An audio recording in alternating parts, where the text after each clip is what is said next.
The dust never seemed to settle in Broken Creek. It hung in the air like a constant reminder that life here was hard, unforgiving, and dirty. The year was 1887, and this small Arizona Territory town was the kind of place where dreams came to die under the scorching desert sun. Maria Santos wiped the sweat from her forehead as she bent over her sewing machine.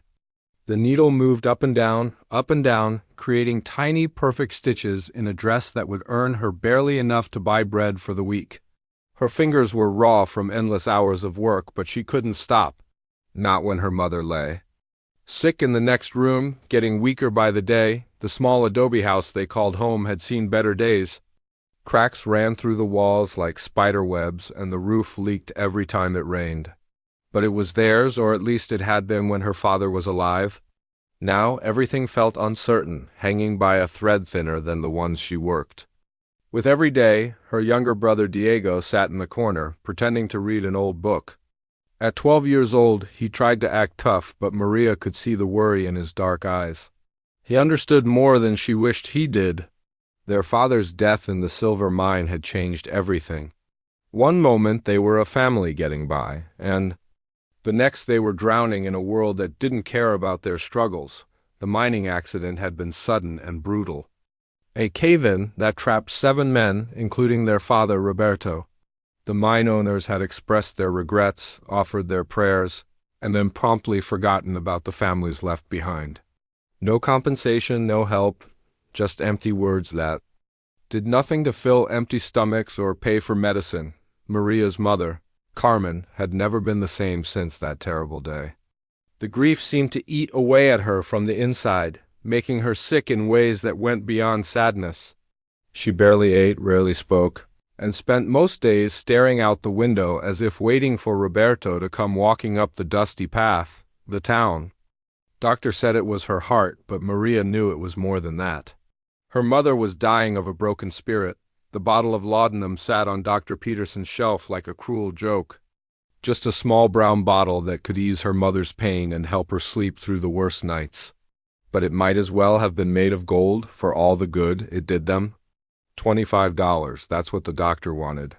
$25 that they simply didn't have. Maria had tried everything. She'd taken on extra sewing work, mended clothes for half the town, and even offered to clean houses. But money was tight for everyone in Broken Creek, and most people had their own problems to worry about. The few coins she managed to earn went for food and the bare necessities. There was never anything left over. Thomas Brennan owned half the town, including the general store where all the medicine was kept. He was a man who measured everything by profit and saw people as either useful or in the way. When Maria had approached him about credit or a payment plan, he'd looked at her like she was something unpleasant he'd stepped in. "Business is business?" "Girl," he'd said, not even looking up from his ledger. "I'm not running a charity. You want something from my store, you pay for it, simple as that." But there was nothing simple about watching your mother waste away when help was so close yet so impossible to reach. Maria spent sleepless nights listening to Carmen's labored breathing, counting every painful gasp, knowing that each one might be the last. The idea came to her slowly, like a whisper in the dark. She tried to push it away, telling herself she wasn't that kind of person. Her father had raised her to be honest, to work hard for what she wanted. But her father was gone, and his principles wouldn't save her mother's life. She studied Brennan's store for days, learning his routines. He closed at sunset and didn't open again until dawn. The back door had a loose latch that rattled in the wind. She told herself she was just being curious, just passing time. But deep down, she knew she was planning something that would change everything. The night she finally decided to act, Diego had fallen asleep reading by candlelight. Her mother was having one of her bad spells, moaning softly in her sleep. Maria sat by the window, watching the last light fade from the sky. Feeling like she was standing at the edge of a cliff, she thought about her father and what he would say. She thought about the kind of woman her mother had raised her to be.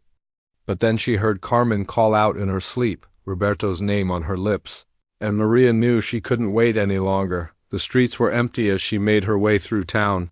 Her heart pounded so loud she was sure the whole world could hear it, Every shadow seemed to hide watching eyes.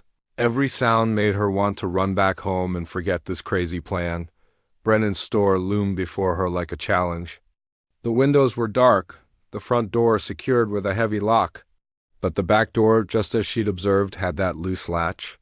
Her hands shook as she worked it free, the metal cold against her sweating palms. Inside, the store smelled of leather, tobacco, and dust. Moonlight filtered through the windows, casting strange shadows between the shelves. Maria knew exactly where the medicine was kept. She'd stared at it through the window enough times to memorize every detail. The laudanum bottle felt heavier than she'd expected. Such a small thing to hold so much hope. She also grabbed some basic supplies, bandages, a small tin of salve, things her mother needed but they couldn't afford.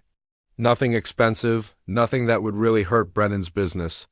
Just enough to help her family survive. She was almost to the door when she heard it. A slow, deliberate clapping that made her blood turn to ice. There, sitting in the shadows behind the counter, was Thomas Brennan himself. He'd been waiting, watching, probably for hours. "Well, well," he said, standing up with a smile that held no warmth. "Looks like we caught ourselves a little thief."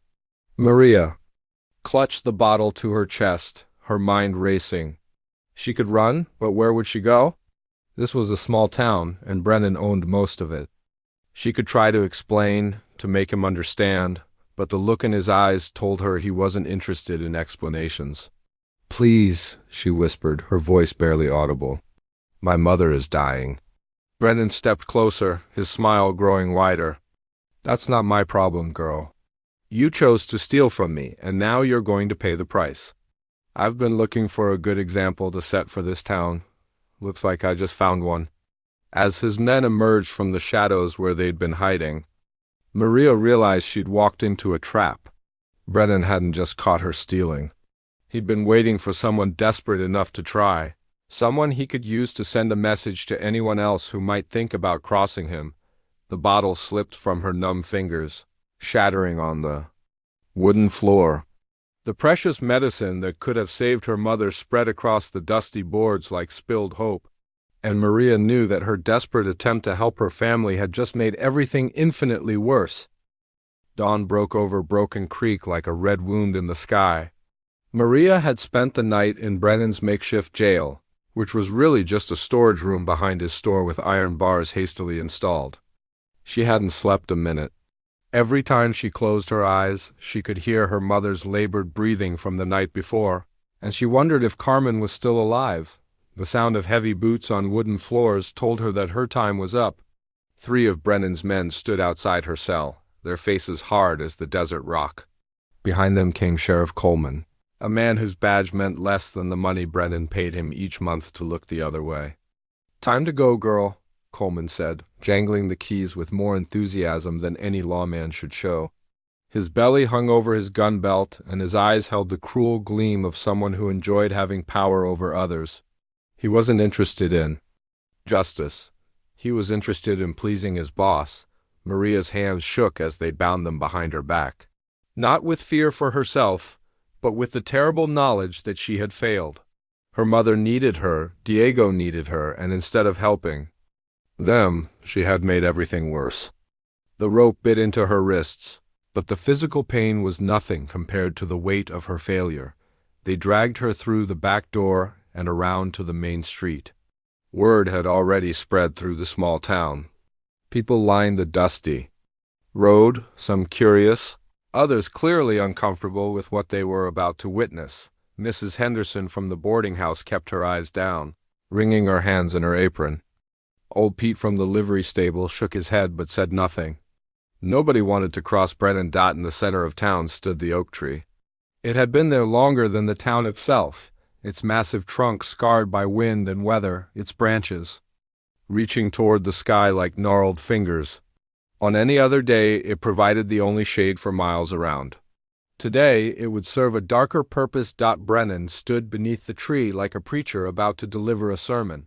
He wore his best suit, the one he saved for Sundays and special occasions. His gray hair was slicked back with pomade, and his mustache was waxed to sharp points. Everything about him screamed money and power, from his gold pocket watch to his polished boots.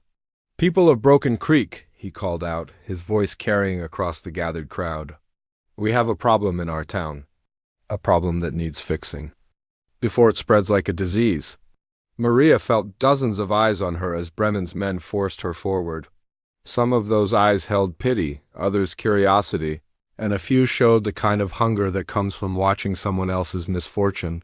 She tried to stand straight, to hold on to whatever dignity she had left. "This girl," Brennan continued, pointing at Maria like she was evidence in a court case, "decided that the law doesn't apply to her. She thought she could take whatever she wanted from my store. She thought there would be no consequences." A murmur ran through the crowd. Maria wanted to speak, to tell them about her mother, about the medicine, about the impossible choice she had faced. But the gag in her mouth prevented any words from coming out. They had made sure she couldn't defend herself. Young Diego pushed through the crowd, his face streaked with tears. He tried to run to his sister, but two of Brennan's men grabbed him and held him back. His small fists beat uselessly against their arms as he struggled to reach her. "Let her go," he shouted, his voice cracking with emotion. "She was just trying to help our mama." Brennan looked at the boy with the same expression he might give a barking dog. "Take him away. Children shouldn't watch this." But Mrs. Rodriguez, the baker's wife, stepped forward and put her arms around Diego. She was one of the few people in town who wasn't afraid of Brennan, probably because she had nothing left to lose. Her own husband had died in the same mine accident as Maria's father. "The boy stays," she said firmly. "If you're going to do this thing, you do it in front of everyone. Don't hide your cruelty in shadows." Brennan's jaw tightened, but he didn't argue. He knew that pushing Mrs. Rodriguez too far might turn more of the crowd against him, and he needed them to see this as justice, not revenge. Two men threw a rope over the strongest branch of the oak tree.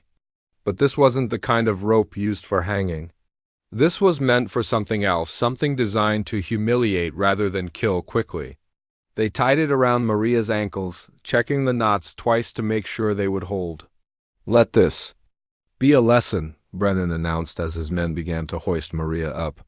"Anyone who steals from me, anyone who thinks they can take what doesn't belong to them, will face the consequences." The world turned upside down as Maria was lifted off the ground. Her long black hair fell toward the earth, touching the dust that countless feet had walked over. The blood rushed to her head, making everything swim and blur. Her dress, modest as it was, fell awkwardly, and she felt the burning shame of being exposed in front of the entire town. The rope cut into her ankles, but that pain was nothing compared to the humiliation. This wasn't justice.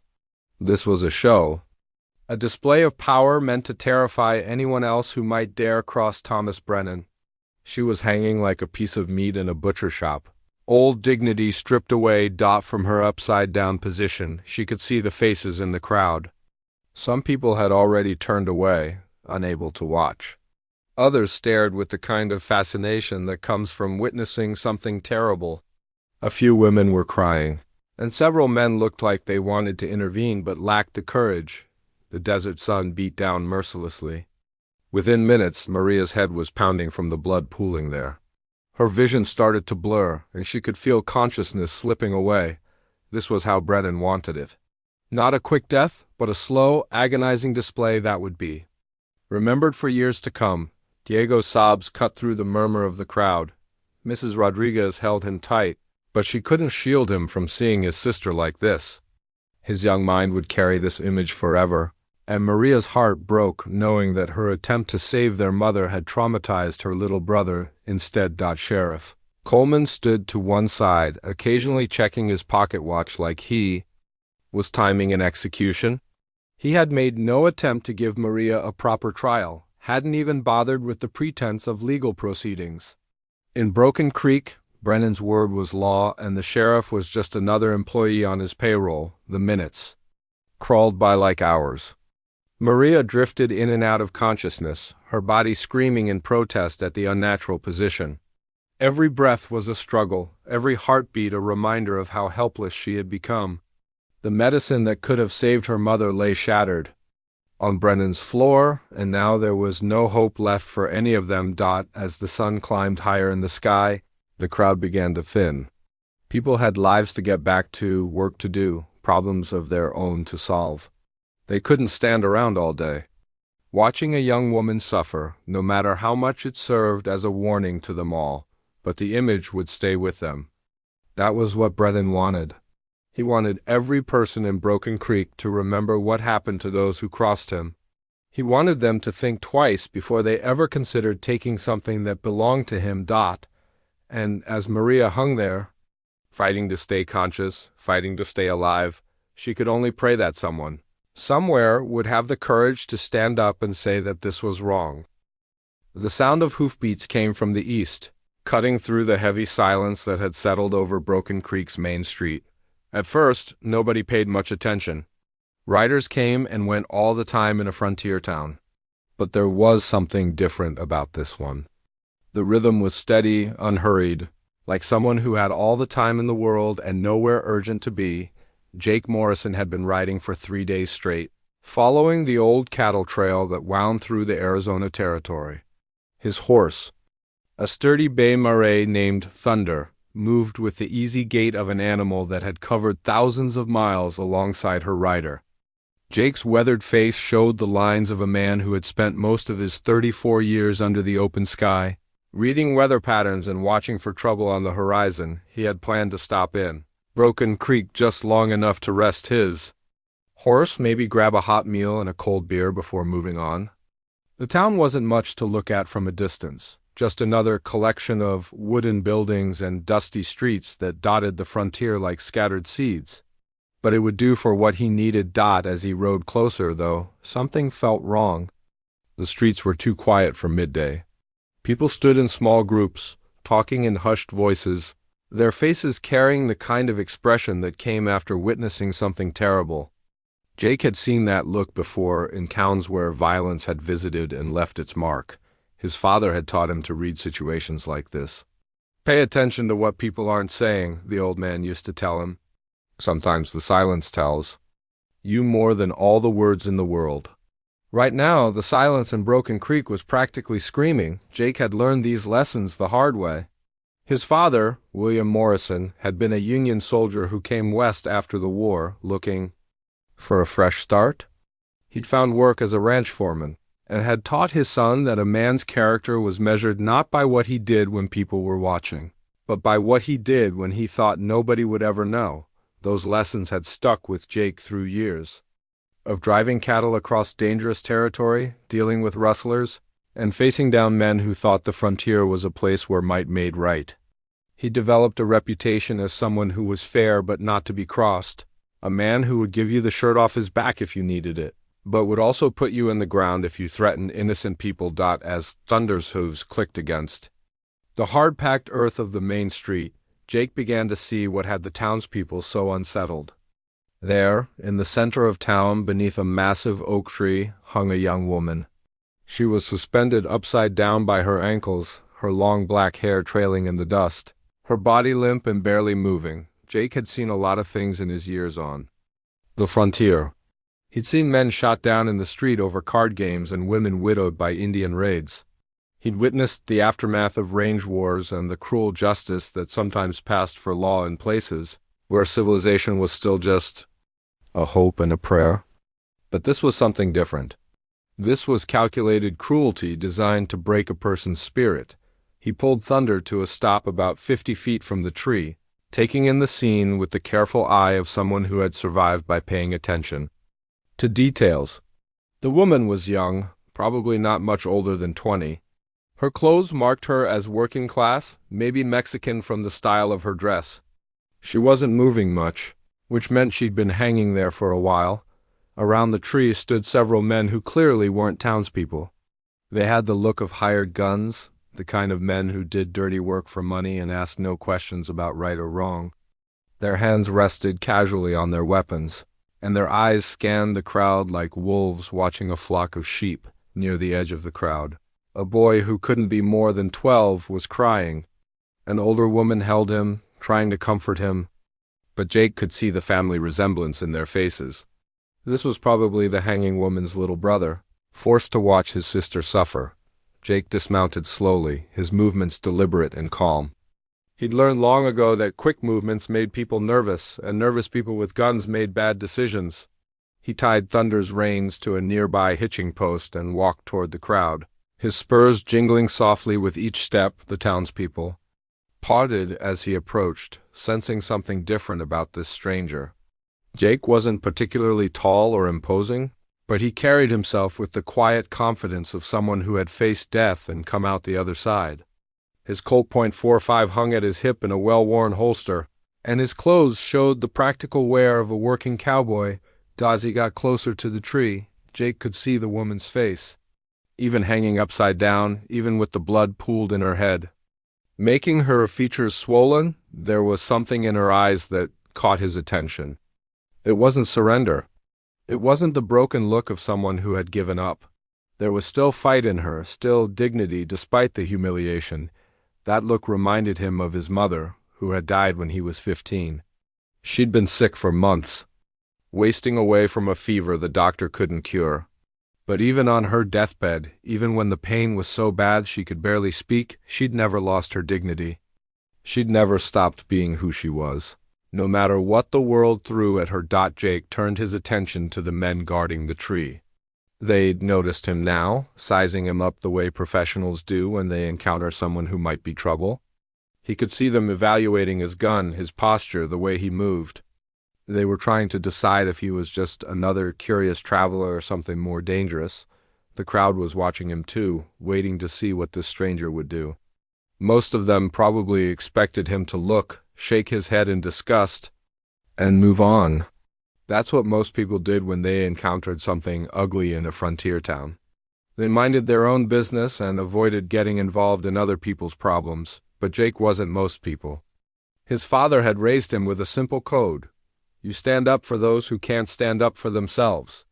You don't walk away from cruelty just because it's not your problem. And you never, ever let the strong terrorize the weak without consequences. A well-dressed man in an expensive suit stepped forward from the group near the tree. Everything about him screamed money and power, from his gold watch chain to his polished boots. This had to be the man responsible for the hanging, the one who thought he could treat people like property. "Something I can help you with, stranger?" the man asked, his voice carrying the tone of someone used to being obeyed. "This is a local matter, nothing that concerns outsiders." Jake looked from the man to the hanging woman and back again. He could feel the weight of the moment, the choice that would define not just what happened next, but who he was as a person. He thought about his father's teachings, about his mother's dignity, about the kind of man he wanted to be. When he spoke, his voice was quiet but carried clearly across the silent street. "Looks like it concerns anyone with eyes to see and a conscience to feel." He paused, letting his gaze sweep across the hired guns. What did she do to deserve this? The question hung in the air like a challenge, and Jake could see the calculations happening behind several pairs of eyes. This wasn't going according to anyone's plan. The silence stretched between Jake and the well-dressed man like a taut rope ready to snap. Thomas Brennan straightened his expensive jacket and put on the smile he used when dealing with people he considered beneath him. His gold teeth caught the sunlight as he prepared to dismiss this dusty cowboy like he would shoo away a bothersome fly. "The girl is a thief," Brennan announced loudly, making sure everyone in the crowd could hear. "Caught red-handed stealing from my store. This is justice, frontier style. Nothing more, nothing less." Jake's eyes never left Brennan's face, but he could see the whole scene in his peripheral vision. The hired guns had shifted slightly, their hands moving closer to their weapons. The sheriff, a fat man with a badge that looked too small for his bloated chest, had positioned himself where he could draw quickly if needed. Even the townspeople had taken a step back, sensing that violence was about to erupt. "Justice," Jake repeated slowly, as if tasting the word and finding it bitter. He glanced up at Maria, who was barely conscious now, her body swaying slightly in the desert breeze. "That what you call this?" Brennan's smile faltered for just a moment before snapping back into place. "I call it necessary. You see, stranger, when word gets out that Thomas Brennan can be robbed without consequences. Every desperate fool for 100 miles starts getting ideas. Can't have that in a civilized town. Civilized. Jake let that word hang in the air, too. He'd been in a lot of towns across the frontier, and he'd learned to tell the difference between places where law meant something and places where it was just another tool for the powerful to use against the weak. Broken Creek was definitely the latter. One of Brennan's men, a tall fellow with a scar running from his left ear to his jaw, took a half-step forward. "You got business here, Cowboy, or you just passing through? Because if you're just passing through, I suggest you keep on riding." Jake finally turned his full attention to the hired gun. The man was trying to look intimidating, but Jake had faced down Apaches, Mexican bandits, and claim jumpers. A small-town tough guy didn't much worry him. Still, he counted 4 of them. Plus the sheriff, all armed and all clearly experienced with their weapons. Not impossible odds, but not great ones either. "I was just passing through," Jake said conversationally. "Had plans to rest my horse, maybe get a hot meal, but then I saw this." He gestured toward Maria without taking his eyes off the gunman. "And I realized I might have more important business here than I thought." The crowd was getting restless. Some people were whispering among themselves. Others were slowly backing away from what was clearly about to become a very dangerous situation. Jake noticed a few of the townspeople watching him with something that might have been hope. They wanted someone to stand up to Brennan, but they were too scared to do it themselves. Sheriff Coleman finally decided to speak up. "Now see here, stranger. I'm the law in this town, and I say this woman got what she deserved. You don't have any authority here, and you don't have any right to interfere with official business." Jake almost laughed at that. Official business. He'd seen real lawmen before. Men who wore their badges with pride and did their jobs because they believed in protecting people. Coleman wasn't one of them. He was just another hired gun with a piece of tin pinned to his vest. "Cut her down," Jake said simply.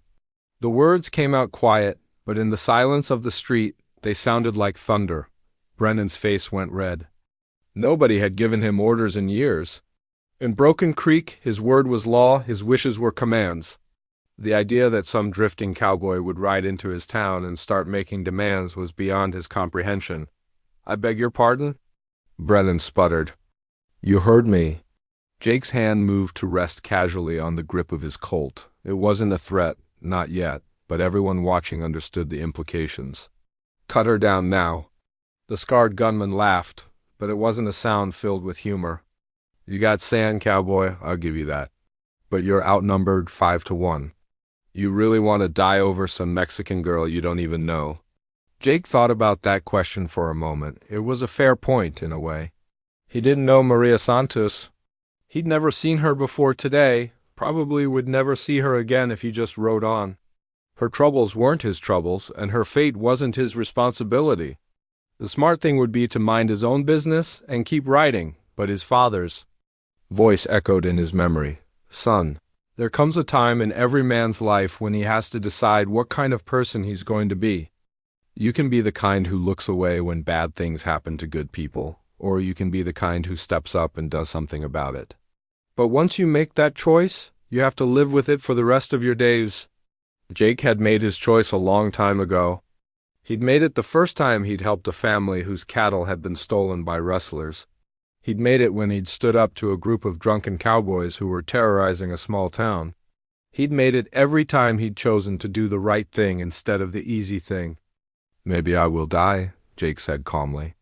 "But if I do, it'll be for something that matters. Can you say the same?" The question hit its mark. Jake could see doubt creeping into the eyes of a couple of Brennan's men. They were hired guns, not crusaders. They fought for money, not causes. Dying to protect Thomas Brennan's pride wasn't what they were being paid for, but the scarred gunman wasn't backing down. If anything, Jake's challenge had made him angrier. "You're making a big mistake, Cowboy." "Wouldn't be my first," Jake replied, "but it might be your last." The tension in the street was so thick you could cut it with a knife. Children had been hustled away from the scene, and most of the women were watching from doorways and windows. The men who remained were divided between those who wanted to see Brennan get what was coming to him, and those who were too scared to care about anything except staying alive. Young Diego broke free from Mrs. Rodriguez's grip and ran toward Jake. The boy's face was streaked with tears, but his eyes burned with the same fire that Jake had seen in his sister's face. "Please, mister," Diego said, grabbing Jake's arm. "Please help her. She's all we got left." Jake looked down at the boy and saw himself at that age, desperate and scared when his mother was dying. He put a gentle hand on Diego's shoulder and spoke quietly. "Go back to the lady, son. This isn't over yet." Mrs. Rodriguez hurried forward to collect Diego, but before she pulled him away, she looked Jake in the eye. "Bless you," she whispered. Somebody needed to stand up to him. Brendan had heard enough. His face was purple with rage, and spittle flew from his lips as he shouted, "Kill him! Kill him now!" But even as the words left his mouth, Jake was already moving. His Colt cleared. Leather with the smooth, practiced motion of someone who had drawn the weapon countless times. The barrel came up to point directly at Brennan's chest before any of the hired guns could react. "I said cut her down," Jake repeated, his voice deadly calm. "Or the next thing that gets cut down is you." Time seemed to freeze in that moment when Jake's gun pointed at Brennan's chest. The desert wind had stopped blowing, the birds had stopped singing, and even the flies had stopped buzzing. The whole world held its breath, waiting to see what would happen next. Brennan's hired guns were fast, but they weren't fast enough. Jake's reputation hadn't been built on empty boasts. His years on the frontier had taught him that the difference between living and dying often came down to split seconds and steady nerves. While they were still reaching for their weapons, his Colt was already aimed and ready. "Hold it!" shouted a voice from the crowd. "Just hold it right there!" Everyone turned to see Father Miguel pushing through the gathered townspeople. The old priest moved with surprising speed for a man his age, his black robes billowing behind him like the wings of a large bird. His weathered face was set with determination, and his eyes blazed with righteous anger. "Enough!"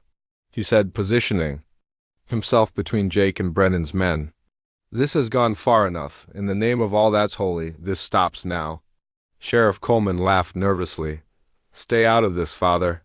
This is official business." "Official business?" The priest's voice carried the authority of someone who had spent decades facing down evil in all its forms. "You call torturing a young woman official business? You call this abomination justice?" Father Miguel had been the priest in Broken Creek for over 20 years. He'd buried Maria's father after the mining accident, had comforted her mother during her worst days of grief. He'd watched this family struggle and suffer, and he'd seen their quiet dignity in the face of hardship. The sight of Maria hanging from that tree had awakened something fierce in the old man's heart. "The girl is a thief," Brennan insisted, but his voice had lost some of its earlier confidence. Having a priest challenge him in front of the whole town wasn't good for his reputation. "She's a daughter trying to save her dying mother," Father Miguel shot back. "And even if she did steal, this punishment is barbaric. No civilized person would do this to another human being." Jake kept his gun trained on Brennan, but listened to every word. The priest was giving him something he hadn't expected: support from within the community. That changed the odds considerably. Mrs. Rodriguez stepped forward, still holding Diego's hand. "Father Miguel is right. This isn't justice. This is cruelty." Her words seemed to break a dam. Other voices began to join in. Old Pete from the livery stable nodded his agreement. Mrs. Henderson from the boarding house spoke up. "I've known Maria since she was a little girl. She's a good person. She doesn't deserve this." More townspeople began to step forward, forming a loose circle around the confrontation. These weren't gunfighters or warriors, just ordinary people who had finally found the courage to stand up for what was right. A baker, a blacksmith, a seamstress, a store clerk, all of them tired of living in fear of Thomas Brennan. The tide was turning, and everyone could feel it. Brennan's hired guns began to look uncertain. They'd been paid to intimidate a town full of scared people, not to face down an angry crowd backed by an armed stranger who clearly knew how to use his weapon. "Cut her down," Jake repeated, his voice steady as stone. "Last chance." The scarred gunman's hand twitched toward his weapon, but Jake's Colt swung toward him with lightning speed. "I wouldn't," Jake said quietly. "I really wouldn't." Sheriff Coleman was sweating now despite the heat. He looked from Jake to the crowd to Brennan, trying to figure out which way the wind was blowing. His badge might say he was the law, but his paycheck came from Brennan, and his survival instincts were telling him to choose carefully. "Sheriff," Father Miguel said, his voice carrying both authority and contempt, "if you have any decency left in you, you'll end this now. Cut that girl down and get her some medical attention." "He's right," called out Doc Patterson, pushing through the crowd. The elderly physician had been treating the people of Broken Creek for 15 years, and he'd seen enough suffering to last several lifetimes. "She needs help, and she needs it now." The doctor's presence changed everything. Here was another respected member of the community joining the opposition to Brennan's cruelty. The businessman was beginning to realize that his display of power had backfired spectacularly. One of Brennan's hired guns, a younger man who'd been looking increasingly uncomfortable, slowly moved his hand away from his weapon. "I didn't sign up for this," he muttered. Fighting a whole town wasn't part of the deal. His defection was like a crack in a dam. Another gunman followed suit, then another. Soon only the scarred man remained loyal to Brennan, and even he was beginning to look like he wanted to be anywhere else. "You're making a mistake," Brennan said, but his voice lacked conviction. "All of you, I own this town. I control everything." "Here, you can't just ... We can," Jake interrupted. "And we are," he gestured toward the tree with his gun barrel. "Cut her down, or I'll do it myself after I deal with you." The crowd murmured its agreement. These people had lived in fear for too long, had watched Brennan's greed and cruelty go unchecked for years. Today, with this stranger's courage giving them strength, they were finally ready to take their town back. Sheriff Coleman made his decision. Survival trumped loyalty every time. He pulled out his knife and walked toward the tree, his hands shaking as he began to cut the rope that held Maria. "Carefully," Doc Patterson warned, moving to catch her as she fell. "She's been hanging there for hours. The blood rush could kill her." As Maria's body was slowly lowered to the ground, Jake kept his gun trained on Brennan and his remaining men. The businessman's face was a mask of rage and humiliation, but he was smart enough to know when he was beaten. Father Miguel knelt beside Maria as Doc Patterson began his examination. Her pulse was weak but steady, and she was breathing on her. "Own, she live," the doctor announced, and a cheer went up from the crowd. Diego broke free from Mrs. Rodriguez again and ran to his sister's side. Maria, can you hear me?" Her eyes fluttered open, unfocused and confused. But when she saw her little brother's face, a weak smile crossed her lips. "Diego," she whispered. "Mama.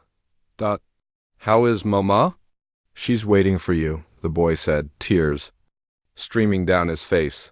"She's been worried sick." Jake holstered his weapon but kept his eyes on Brennan. "I think it's time for you to leave," he said quietly. "Pack up your things and get out of town. You can single quotes ... Dib Brotanen started to protest. "I can and I am," Jake replied. "And if I were you, I'd do it real quick like. These people have had enough of your kind of justice." The crowd nodded their agreement. They'd found their courage, and they weren't about to lose it now. Brennan looked around at the faces surrounding him, faces that had once shown fear and now showed only determination. He was outnumbered, outgunned, and out of options. "This isn't over," he said, but the words sounded hollow even to his own ears. "Yes, it is," Jake replied. "It's been over for a long time. You just didn't know it yet." As Brennan and his remaining men walked away, defeated and humiliated, Jake felt a hand on his shoulder. He turned to see Father Miguel smiling at him. "Think. You," the priest said simply, "you gave us back our town today?" Jake looked around at the faces of the people, no longer afraid, no longer cowering. They were standing tall, proud of what they'd accomplished together. "I didn't do much," he said. "Just reminded everyone what they already knew was right."